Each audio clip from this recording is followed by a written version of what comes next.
Boa noite, pessoal. Meu nome é Ana Carolina, sou repórter da Super e hoje a gente vai bater um papo com a Juliana Salgado, do iFood. Ela é Product Owner do iFood, ela vai explicar pra gente exatamente o que ela faz. Mas lá, a principal função dela nos últimos tempos é pensar em acessibilidade para o aplicativo e como a acessibilidade, e ela vai falar pra gente como a acessibilidade é importante na tecnologia e como ela ajuda a ampliar em termos de empresa os seus clientes e em termos de tecnologia os usuários possíveis, né? Tornar a internet e a tecnologia mais amplas para todo mundo.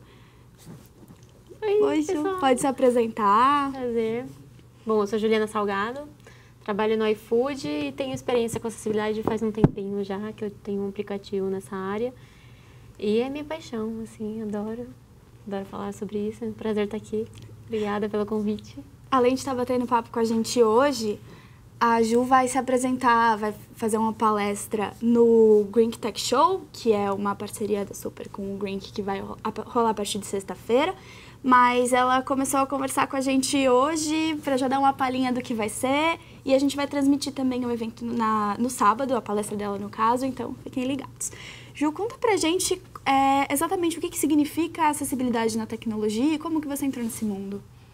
Bom, eu entrei nesse mundo faz uns 2 anos, 3 anos mais ou menos. Eu fiz a faculdade de análise de sistemas na PUC, em Campinas. E aí lá eu tive a oportunidade de fazer uma iniciação científica na área para ajudar pacientes afásicos. Para quem não sabe, afasia é quem teve algum problema, pode ter sido um AVC ou alguma complicação em que a pessoa perdeu a possibilidade da fala. Então eu penso que eu quero falar batata, mas eu falo repolho. Eu sei o que eu quero falar, mas a minha boca não me obedece.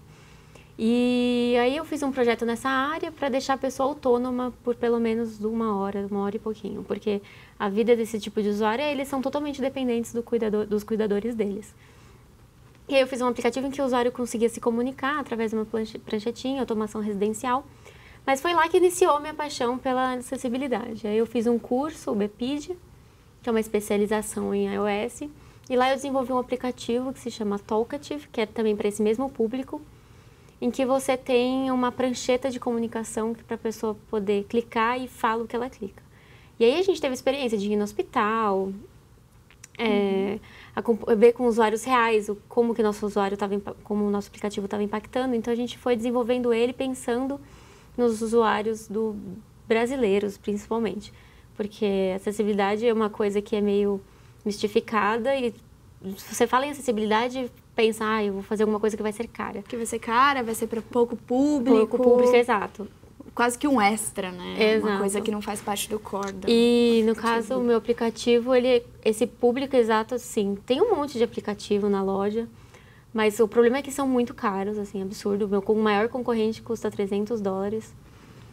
E o Talkative? O Talkative custa 3. Nossa! Mas é só porque assim, a gente tem que fazer várias imagens, então você se comunica através de imagem. A gente se preocupou também com algumas doenças que ninguém se preocupa. Por exemplo, não é todo mundo que vai ter afasia para sempre. Eu acabei de sofrer um AVC, eu não consigo me comunicar nada, perde parte de movimento. Então a gente se preocupou em você se comunicar com gesto facial. Uhum. Você pisca e seleciona. E isso é muito legal, né? Porque acaba sendo uma versão meio low cost, claro que não tão complexa, mas do que o Stephen Hawking faz. Exato. Porque com o movimento dos olhos. Isso mesmo. A gente se espelhou, tanto que o nome da nossa equipe se chamava Hawk Team. Porque a gente adora o Stephen Hawking, ele foi super inspiração.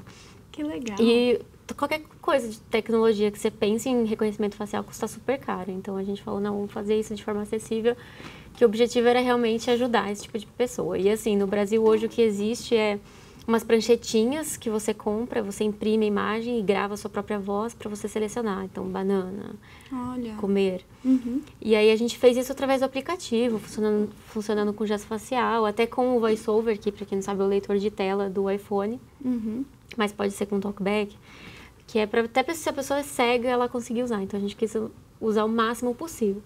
E aí, acho que vale explicar, né, para quem não conhece o VoiceOver ou nunca usou, ele, na parte de acessibilidade dos menus do iPhone, do iPad, você entra lá e aí ele começa a ler suas telas. Você entra no WhatsApp, ele vai ler o nome do seu amigo, a mensagem que ele mandou, que horas foi. E para isso, o aplicativo precisa suportar também. Não adianta a Apple fazer o VoiceOver e o aplicativo não ter certinho ou ter desorganizado o que é para ele ler. Exatamente. O VoiceOver, o VoiceOver chama no iOS, chama TalkBack para Android. Mas, basicamente, ele é um leitor de tela. Então, você vai passando, ele vai lendo tudo o que está ali. Então, tudo que uma pessoa é capaz de ver, o leitor é capaz de reproduzir. Então, o problema disso é que o aplicativo tem que fazer alguns ajustezinhos, porque, por exemplo, vamos supor que aqui no botão do Facebook lá de compartilhar, tem aquele íconezinho de compartilhar. Mas aquele ícone tem um nome, aquela imagem. E aí, o que acontece se você não faz seu aplicativo ser acessível? Ele vai falar o nome da imagem. Então, você vai estar navegando, vai estar escrito compartilhar. icshare.jpg. Oi? Não é assim que é pra ser, né? Então, são pequenos ajustezinhos que você pode melhorar para conseguir fazer seu aplicativo ser acessível. Certo. E aí, como eu estava falando, tipo, eu comecei com esse meu aplicativo e aí, quando eu fui trabalhar no iFood, eu falei, iFood, a gente precisa fazer nosso usuário, a gente quer impactar a vida de milhões de pessoas, então vamos impactar a vida de todo mundo que a gente puder. E aí eu falei, vamos implementar acessibilidade. E daí foi quando a gente começou e implementamos o aplicativo para deficientes visuais, me preocupando não só com pessoas deficientes que não conseguem enxergar, mas também pessoas daltônicas, pessoas de baixa visão. Que precisam dar um zoom no aplicativo. Esse tipo de coisa. E aí que a gente iniciou o trabalho de acessibilidade e foi aí que eu entrei para fazer essa pegada no iFood. E é uma coisa super... vai exatamente contra aquilo que você estava falando, que muitas vezes é visto como uma coisa que é para pouca gente, que custa muito caro. Mas espera aí, eu preciso enxergar bem para querer comer, para querer pedir delivery, né? Então, acho que é bem isso que a gente estava conversando antes, que a acessibilidade, na verdade, ela é um campo muito maior do que parece, porque a gente pode sentir que não precisa, mas no longo prazo precisa, né? O que eu gosto de pensar é que, assim, a acessibilidade é pra gente, é pros nossos filhos, é pros nossos avós, é pra comunidade inteira. E não é só pensar só em deficiente visual também, a gente tem que pensar nas pessoas que têm daltonismo, nas pessoas que não enxergam, nas pessoas que são surdas, nas pessoas que têm algum comprometimento de movimento. Então, até quando a gente está desenhando um aplicativo, está desenhando um serviço, que a gente pensa na área de clique de um botão, a gente tem que pensar, poxa, mas amanhã pode ser que eu tenha alguma dificuldade. E aquele usuário que não tenha um motor perfeito, então não tem aquele ponto tão sensível. Então, vamos fazer uma área de toque um pouquinho maior, vamos pensar no contraste. Vamos pensar, meu aplicativo, nossa, daí você fala, nossa, vou pensar no contraste, vou ter que fazer nossa, se meu aplicativo estiver sendo usado por um daltônico, vou mudar todas as cores para ficar bonito para o daltônico. Mas não é isso, é a gente pensar que o contraste tá bom. Então, é só você... Uma dica que eu dou é você colocar em grayscale e ver se o contraste tá bom. Também tem ferramentas gratuitas de você mapear a acessibilidade isso é bem bacana. Do seu aplicativo. Então, a gente se preocupa com esse tipo de coisa, porque a gente pensa que o iFood é para todos e é para todos mesmo, assim, independente de quem seja você. Então, independente das suas capacidades e de quem você é, o iFood é para você. Então, tá certo. Eu vou aproveitar um minutinho para dar uma lida aqui nos nossos comentários. Bom, o Eduardo Castanho está dizendo que o nosso vídeo é sobre acessibilidade, mas não tem tradução em Libras. É verdade, Eduardo. Desculpa, é algo que a gente gostaria muito de melhorar, mas é uma questão de estrutura que a gente precisa pensar para o longo prazo. Mas tá anotada a dica. Valeu, Edu. Porque faz todo sentido, né? E também, assim, pensando em Libras, é um desafio bem grande. Que existem alguns aplicativos de você converter texto em Libra que são fantásticos, mas o problema de Libras é que, eu estava falando, a maioria da população brasileira, ela não é alfabetizada de surdos. Então, assim, o iFood, a gente teve muitos feedbacks positivos de usuários surdos. De, nossa, gente, muito obrigada, eu não preciso mais pedir para alguém ligar, eu não sofro mais com isso, mudou a minha vida, porque agora eu leio quantas vezes eu quiser o cardápio, eu peço o que eu quiser, não dependo de ninguém, e assim, a gente não imaginou que a gente ia mudar tanto a vida. E aí a gente recebe alguns pedidos de, poxa, faz acessível para Libra, porque existe isso. Só que isso é um desafio muito grande, porque Libra, aqui em São Paulo, muda, lá em Nordeste muda. Como qualquer língua, é muito regional, é muito né? regional, então é um caso muito específico e a gente realmente é uma dor que todos vivemos, assim. Então, assim, o que a gente pensa, a solução é vamos alfabetizar esse pessoal, vamos pensar em educação, vamos, né? Porque não tem jeito, infelizmente. A gente quer pegar, assim, a maior parcela possível. Tá certo. E... Desculpa, gente, falarem comigo no ponto aqui, fiquei um pouco confusa. Mas, então, e a gente tava contando, eu achei legal aquela história que você tava falando do seu amigo daltônico, que geralmente eles têm a possibilidade de baixar os aplicativos que colocam lá um contraste maior de cores. Como é que funcionam esses aplicativos e conta que se seu amigo usa, como é que ele faz? Então, esses aplicativos como funciona? Na configuração mesmo do sistema, você tem a opção de configurar cores. Então, o daltonismo, a gente tem vários tipos de daltônicos. Tem aqueles que não vêem verde, aquele que não vê azul, aquele que não vê vermelho. Tem o caso mais raro, que é quem só vê preto e branco. E aí, nos celulares, nos dispositivos, você tem como configurar, para falar assim, olha, eu não vejo verde. E aí ele faz, tem um esquema lá que ele ajusta para você ver das cores que ficaria bom para você. Só que os usuários já estão tão acostumados a, por exemplo, eu não vejo verde, eu vou ver tudo meio marrom. Então tá bom que eu vou ver tudo marrom, eu já estou acostumada, eu já sei que é esse meu verde, vamos supor. Mas não é exatamente essa cor. Cada usuário é uma coisa. Então, e aí não faz sentido a gente ficar fazendo o aplicativo mudar de cor de acordo com a cor que cada pessoa vê, porque senão a gente ia ter uns casos muito específicos e aí sim ia dar a impressão de, nossa, que caro, que errado. Então, o que eles costumam fazer é usar um natural. E se o seu aplicativo tem um contraste muito ruim e aí eu não consigo ler, eu não consigo navegar de verdade, aí eu ligo, porque daí a ferramenta dá aquela balanceada. Mas o ideal seria não precisar usar isso. O ideal seria todo aplicativo ter um contraste legalzinho que você consiga enxergar tudo. Sim. Então, se você está enxergando tudo que é importante no preto e branco, com certeza você vai conseguir enxergar em qualquer escala de cor errada, estranha que você veja. Então, basicamente é isso. Esse meu amigo, ele fala pra mim, ele não liga isso, só liga quando tá bem ruim, assim, o aplicativo que tá com contraste ruim, que daí, às vezes, precisa ler alguma coisa e o contraste não tá suficiente, precisa ligar essa ferramenta.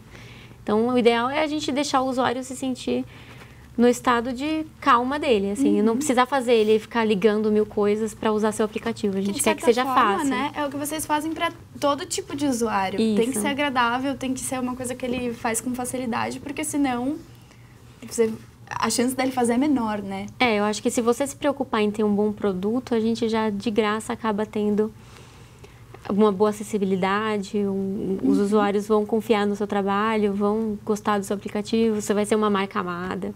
Então, todo mundo quer ser uma marca amada, todo mundo quer, nossa, hoje quer ser referência, quer falar, vamos pedir um iFood, vamos, sabe?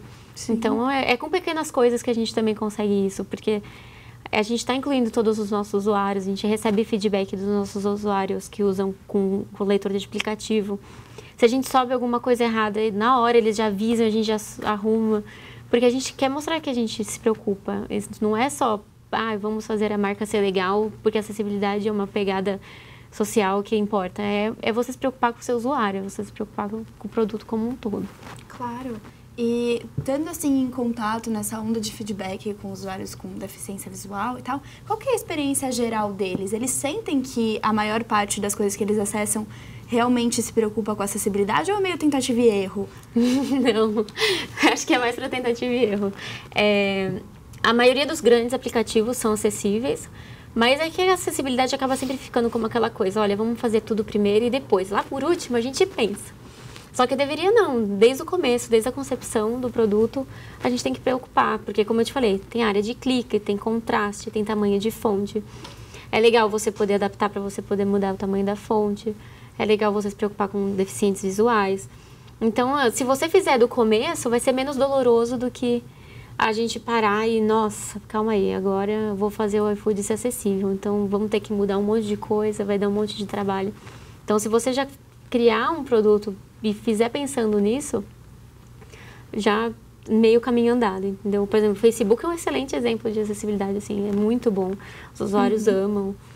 Tem as campanhas para cego ver. Exatamente. Eu ia te perguntar como é que vocês têm percebido essas campanhas, vocês que pensam mais nessa parte específica, porque o Facebook, ele funciona muito bem com as leituras de tela para texto, mas no momento que você chega para a imagem, ele deleta todos os metadados, então se a página que publicou escreveu uma descrição, perde, Mas, por outro lado, tem surgido essas campanhas. Essas campanhas têm surgido mais dos próprios usuários? Como é que vocês veem Então, isso? essas campanhas, para ser sincera, não sei de onde surgiu, mas eu tô vendo cada vez mais as grandes empresas aderirem, porque faz todo sentido. Se eu vou navegar no Facebook, se eu tô vendo esse live aqui, eu quero que um usuário que é deficiente visual também consiga ter a mesma experiência que eu tô. Então, por exemplo, para cego ver, nosso seria 2 meninas sentadas em um estúdio com livros e conversando. E aí ia ter uma descrição básica, porque o áudio ele já tá ouvindo. Então, ele conseguir participar não só do áudio, não só de ouvir as coisas, é ter essa sensação. Então, a gente vai lá descrever para cego ver, essa capa tem isso, isso e isso. Então, isso tá crescendo muito, assim, tá super virando quase que tendência. Eu tô quase virando eu na minha timeline para cego ver, porque é muito legal, assim, é você pensar em inclusão, aí tá muito, assim, em alta isso. Bacana. E, Juliana, dá uma palhinha pra gente do que você pretende falar no Grink, sem revelar demais, mas só para deixar o pessoal aí animado para assistir, para acompanhar pelo nosso Facebook.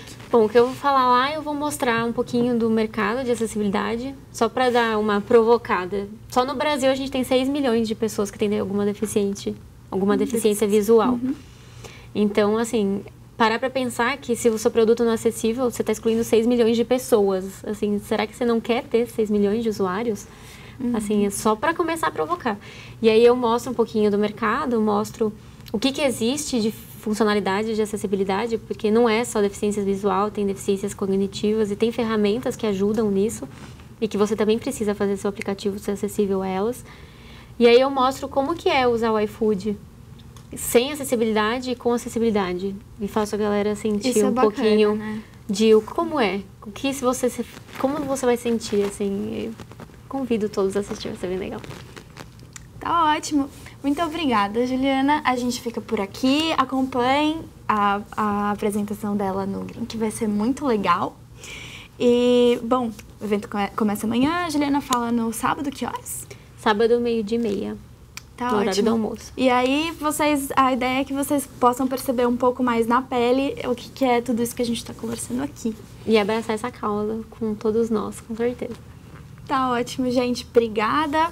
Pra quem tá assistindo. Obrigada, Juliana. Obrigada. E até a próxima. Até, pessoal.